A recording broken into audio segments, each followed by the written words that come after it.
What if I told you imaginary friends are real? And when their kids grow up, they're forgotten. Are any of them scary? Worse. Desperate. What a lovely movie. I took my niece and nephew and they loved it. And I don't get those experiences with them much anymore. And one of the comments was that it was emotional. John, I'll start with you. You write, you direct, you star in this movie. Where did the idea for If come from? First of all, thank you for all those nice things. That's really special. And to hear that they got emotional is a huge compliment, because in making this movie, the only way that I thought it would work for me is to make it nostalgic and a throwback to the movies that I grew up on. And I was trying to think what it was about those movies that this needed to be.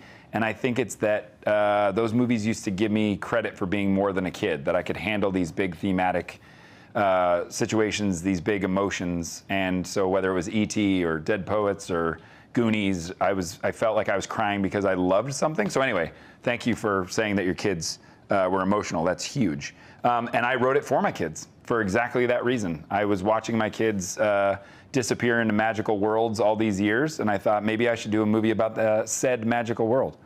Ryan, we've spoken a few times, and I know you love doing original ideas and original films. What was it like when John ran this idea by you?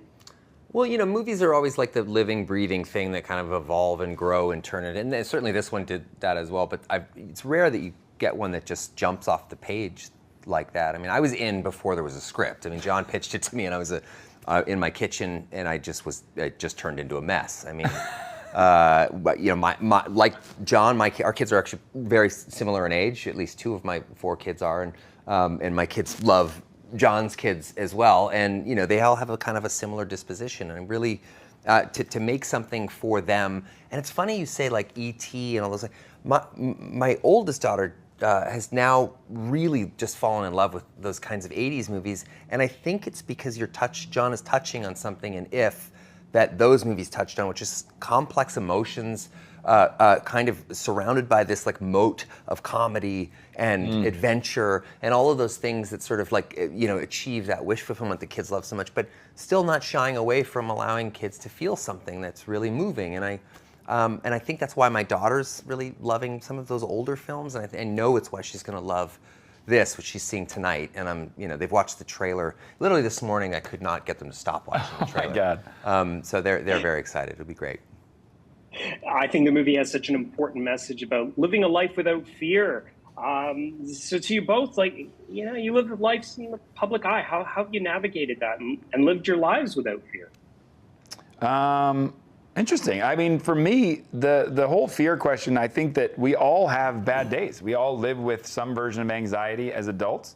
And I think that, like you're saying about the movie, there's a version of this that it was important to tell my kids that living with anxiety or things that you're scared of is okay, as long as you go about it with that same feeling of hope, dreams, and love. And what I mean by that is when I sit down with my kids now, how do I navigate through fear is through them. You know, I literally get to go home every day, whether I have a good day or a bad day, whether it's on set or not on set.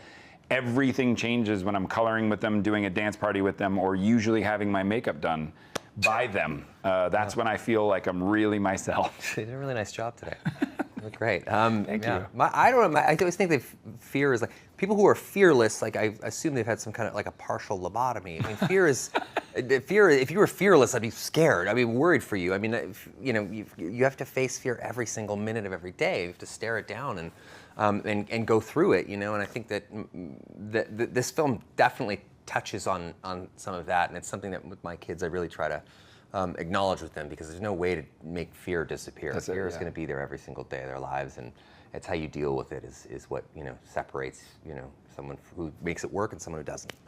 All right, let's find these ifs some kids. Chief!